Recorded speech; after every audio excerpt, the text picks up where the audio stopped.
At exactly noon on a blood-soaked October day in AD 52, 19,000 condemned men lowered their weapons and waited for Emperor Claudius to keep his promise of mercy. Red water lapped against the burning hulls of shattered ships. The survivors, criminals, war captives, and exhausted fighters, stood knee-deep in the artificial sea after hours of brutal naval combat. Above them, the Emperor's purple-draped box cast its long shadow. They had done everything right. Moritur te salutant, those who are about to die salute you. Just hours earlier, those ritual words had echoed across the flooded arena. Now swords dropped into the crimson water with a splash. Shields followed. They had given Rome the spectacle it demanded. And now they waited for their reward, freedom. Suddenly, the imperial horns cut through the air. But the sound wasn't mercy. It was the signal to fight again. A wave of panic spread through 19,000 throats as Praetorian archers raised their bows along the edge of the arena. The Emperor's promise had been a performance, nothing more. Guards fired into the crowd of men who moments ago believed they had earned their lives. There was no shore to swim toward. No exit without spears blocking the way. Only one last scene of betrayal for the Roman audience. But how had the world's most advanced civilization turned ritual honor killings into mass entertainment? Why did millions of Romans, even philosophers and priests, come to believe that orchestrated suffering was necessary for society to function? To see how this floating slaughterhouse came to be, we need to rewind 3 centuries, to a modest funeral where 3 pairs of slaves fought to honor a dead patriarch, without knowing they had just planted the seeds of an empire-wide atrocity. Bronze scraped against stone as the first gladiator in Roman history collapsed at a funeral. The year was 264 BC, and Decimus Junius Brutus Sceva had just invented a tradition that would outlive Rome itself. His father lay on the pyre, wrapped in rich cloth surrounded by grieving relatives. But Decimus had arranged something special, what he called his munus, his duty to the dead. 6 slaves stood ready in a cleared space before the fire, friends most likely, men who had farmed the same fields, shared meals, and slept side by side in the same quarters. Now they clutched unfamiliar weapons, their rough hands shaking around military hilts. "Fight," Decimus ordered. "Honor my father with your blood." The mourners stirred uneasily. Human sacrifice wasn't Roman, it was barbarian. But Decimus reassured them this wasn't sacrifice. This was different. This was sport with purpose. The first pair circled each other, breath loud enough to hear over the funeral hymns. They weren't fighters. They were farmers' handed blades. One slave, let's call him Marcus, kept glancing at the pyre, then his opponent, then the armed guards watching. The math was simple, fight your friend or die anyway. And yet this wasn't murder, it was munus, a sacred duty. Marcus swung first, wild and desperate. His opponent, maybe the man he had harvested alongside last season, tried to dodge but not fast enough. Bronze cut into flesh. The crowd gasped, not with horror but with something else. Something new. Blood splattered onto the ground as the first man fell. Already the second pair was being shoved forward. The mourners leaned in, their weeping silenced. Even the widow was watching now. By the end of all 3 fights, 3 men were dead and 3 stood panting, drenched in the blood of their friends. Decimus nodded with approval. His father's spirit had been honored. The survivors, he announced, would be freed. The crowd murmured its approval. Justice and mercy, balanced perfectly. Beautiful, someone whispered. The Etruscans do something like this, but this has Roman dignity. What began with 6 men would eventually take millions. The guests left that funeral with a strange new energy. They had come to mourn but left discussing the fights, who showed courage, who had skill despite no training, and most of all, when they'd see another. Within months, other noble families began staging fights at funerals. Just 1 pair at first, then 2, then 3. The excuse was always religious, an offering for the dead, but everyone knew the truth. They came for the blood. One elderly senator even wrote to his son, "Yesterday I attended Quintus's funeral. The gladiator contests disturbed me, yet I cannot stop thinking of them. There was something pure in those desperate struggles, something real." The word spread among Rome's elite like spilled wine across a cloth. Munus shifted in meaning. No longer just a duty to the dead, it became a gift of violence wrapped in piety. Within decades, private grief turned into public obsession. And soon, the word munus itself carried a weight that would horrify even its inventors. The senator's words echoed through Rome's marble halls. Double the gladiators, or lose the election. It was 216 BC, barely 50 years after that first funeral fight. Marcus Aemilius Lepidus stood before the Senate, sweat dripping under his toga. He wasn't talking about war, trade, or law. He was bargaining with death as political currency. 20 pairs, Lepidus demanded. My opponent offers 15. The people expect more. The shift had been swift. What began as private funerals had become political strategy. Every ambitious Roman now understood. Blood bought votes. But one man was about to change everything. Gaius Scribonius Curio had a problem. It was 53 BC, and he needed to become consul. His wealth was modest, his military record non-existent. His solution would reshape Rome forever. I'll build something new, Curio told his advisors. 2 wooden theaters back to back, by day stages for plays.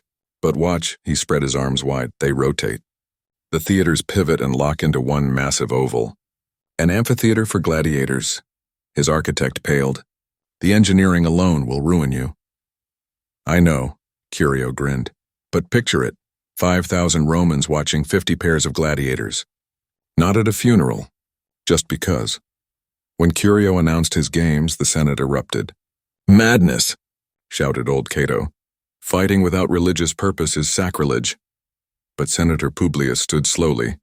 Colleagues, the people love these contests. Why shouldn't the state provide what they desire?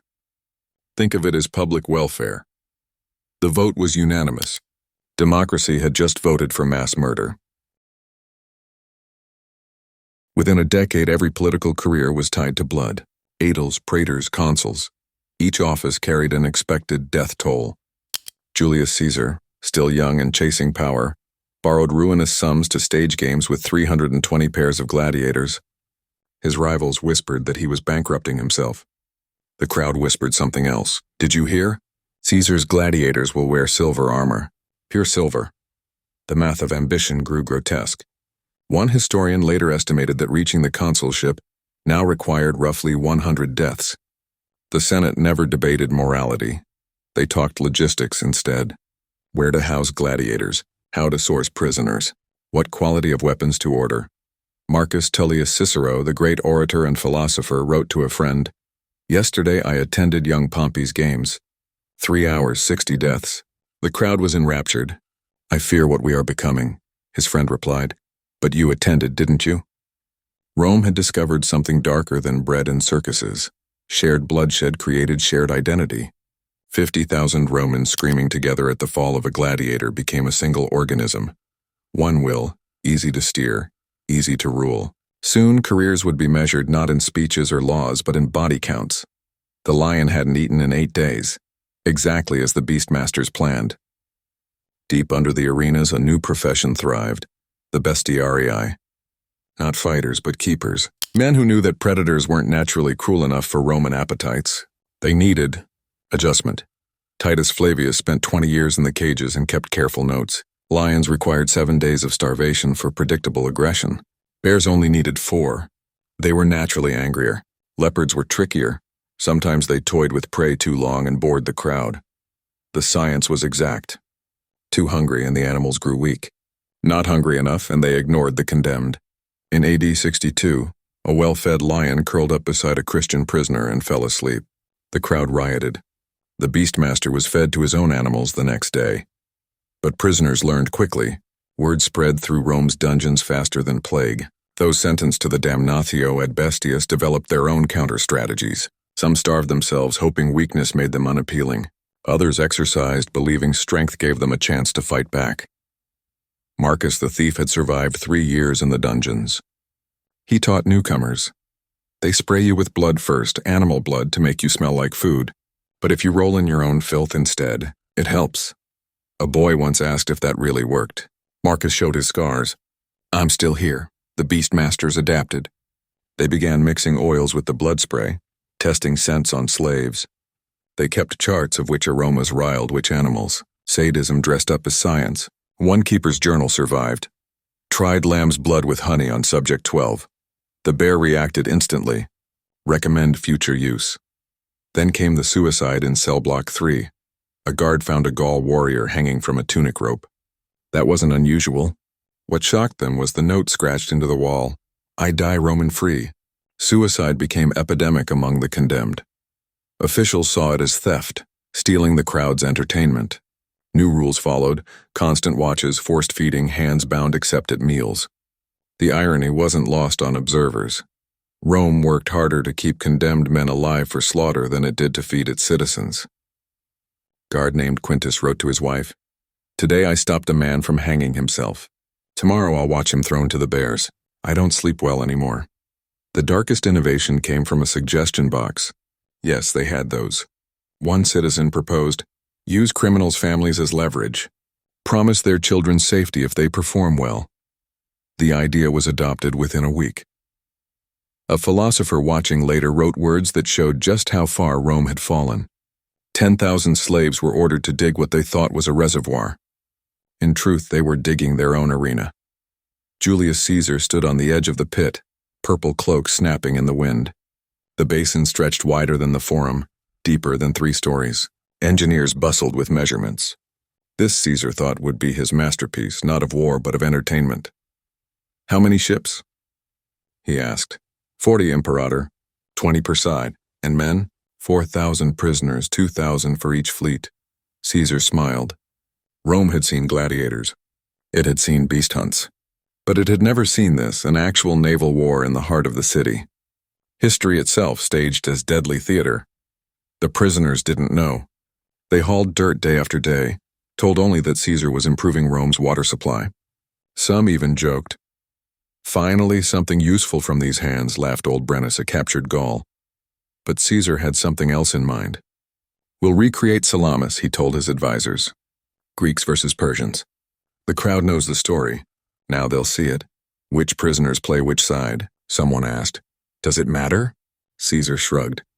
"They're all enemies of Rome." The planning was meticulous. Historians were consulted. Triremes were built in Greek style, smaller but authentic. Persian ships, too, with painted decorations. Costumes were made. The condemned would die in character. 6 months of digging. Then the aqueduct connection. Water poured in and the prisoners cheered, thinking their work done, their freedom near. But when the lake filled, the truth hit them. They weren't digging a reservoir. They had built their own prison. Chains rattled as guards explained they would board ships and fight. The last crew alive would be spared. "Caesar's promise, I'm no sailor," someone cried. A guard laughed. "Then you'll learn quick or drown quicker." The absurdity sank in. Gauls as Greeks, Germans as Persians, all dying to reenact a battle centuries old. History turned into execution. Training was brutal. How to row in rhythm, how to ram, how to board and fight on a rocking deck. Several drowned in practice. Trainers shrugged. Acceptable losses. Caesar attended every briefing. He demanded accuracy. The Persians strike first. The Greeks feign retreat, then turn, just like Salamis. Except this time everyone really died. And yet the next emperor would make Caesar's lake look small. The day came. 40,000 Romans crowded the banks. Caesar's box glittered purple and gold. The water sparkled blue. It would not stay that way. Horns blared. 2 fleets rode out, banners flying. Greeks to the north, Persians to the south. 4,000 men, none of them volunteers, forced into Caesar's historical drama. The first ram hit. Wood split. Men screamed. Bodies fell into water. This wasn't a play, it was survival. History dissolved into chaos. Brennus, dressed as a Greek hoplite,